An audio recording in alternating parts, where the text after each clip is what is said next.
Hey everybody, I'm Kimberly Gill at Campus Martius Park for the Detroit Youth Choir Homecoming Celebration. Coming up, they're going to be singing live, and a huge announcement that you won't want to miss. Kim, we are heading into the weekend, and it is summer's last stand. We've already gotten the humidity, but the heat and the storms are coming with it. We'll look at it next. Karen?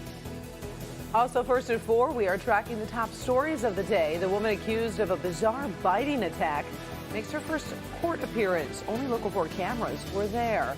And President Trump calls it a political hack job, but some key questions remain this hour about a growing whistleblower scandal. It's a big day here, first at 4.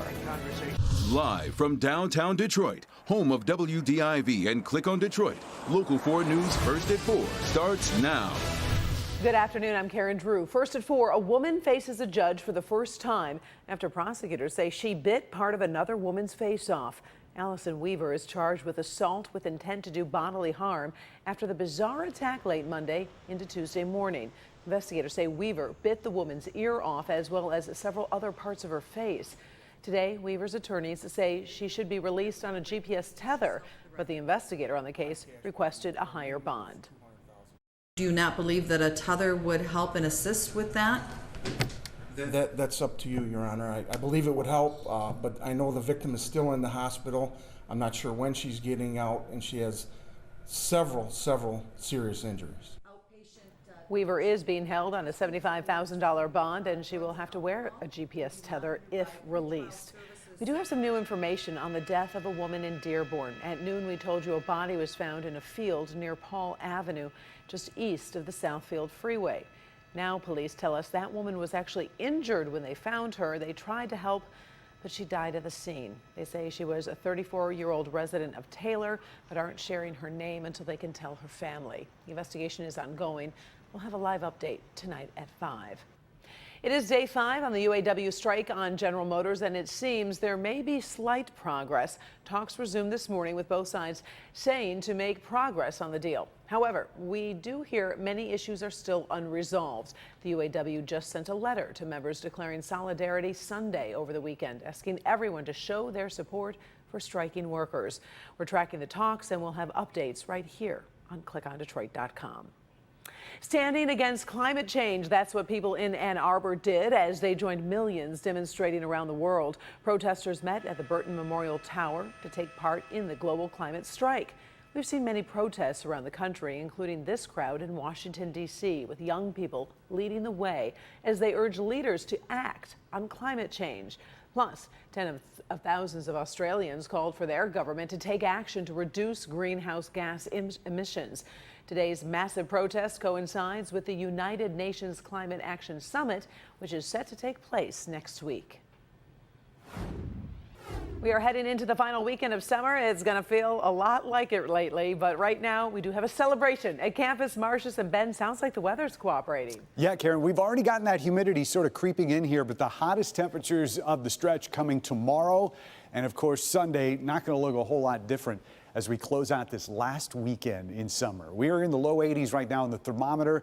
Not much of a breeze out there, but you can see in the background the clouds getting a little bit of height as we're starting to get things becoming more unstable. I think we'll stay dry today and much of tomorrow, although we are adding a stray shower to the forecast here on Saturday. We'll talk timing on that, but notice that 84 there, that's going to be the warmest that we get this weekend. Sunday, scattered showers, maybe a rumble of thunder, cooler temperatures. These are more likely, but we'll talk timing on both of these.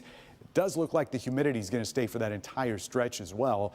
And then we get into Monday, and of course that's when we say goodbye to summer. Fall officially begins at 3:50 in the morning on Monday, and just like clockwork, that's when the humidity goes down as well. So we'll look at what's coming beyond that and talk more specifically about the storm timing this weekend. All coming up. Karen? All right, thank you very much, Ben. We are about to join the homecoming celebration for the Detroit Youth Choir, but there is more news ahead. President Trump fighting back against a so-called whistleblower scandal. You'll hear from him in just a few minutes. Flooding turns deadly in Houston thanks to Imelda, and another Democrat drops out of the race for the White House. Those stories are ahead.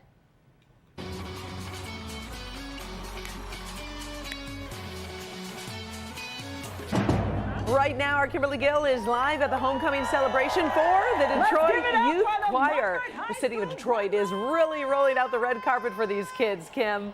It is very exciting.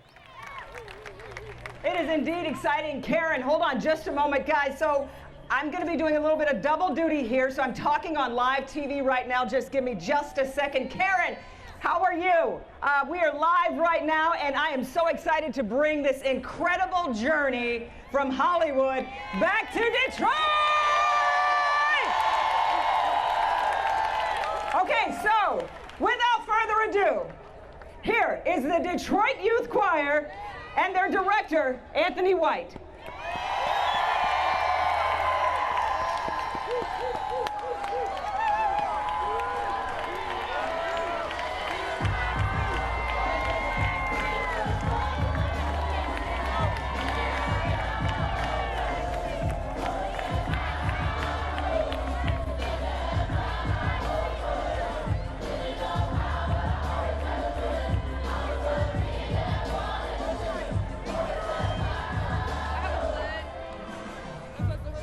Where's Anthony?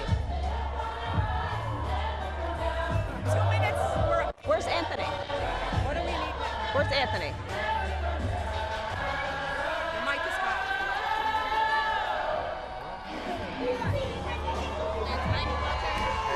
How you doing? So good to see you. See you. Come on, we're going to ask you a few questions on TV. Is that okay?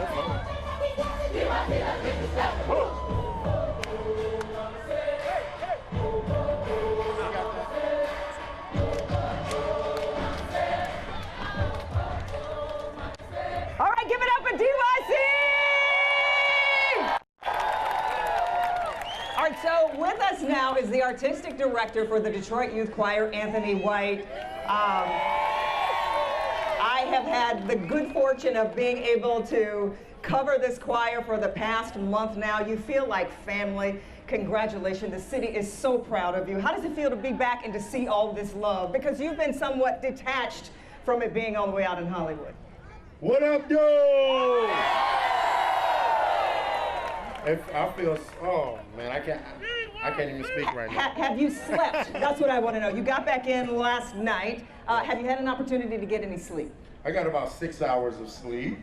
We just got in, so we are so happy that we're back here at home. It feels kind of different, but because we've been in LA. I mean, hey. So wow, look at all these people, man. I mean, you heard about it. We heard how the spirit of Detroit was decked out in the uniform. Wow. The city was lit up in purple. Look at the crowd with purple on. Just, even though it was second place, you're still a winner. And y'all, give it up for these young people up here. They're the real heroes right here. They're the real heroes. Okay, so a lot of people are asking, are you going to sing? The answer is yes. Yeah. We have to take a TV commercial break, All right. and we'll come back to hear the Detroit Youth Choir sing live. And we also have a really, really big announcement that you won't want to miss. Stay with us for that.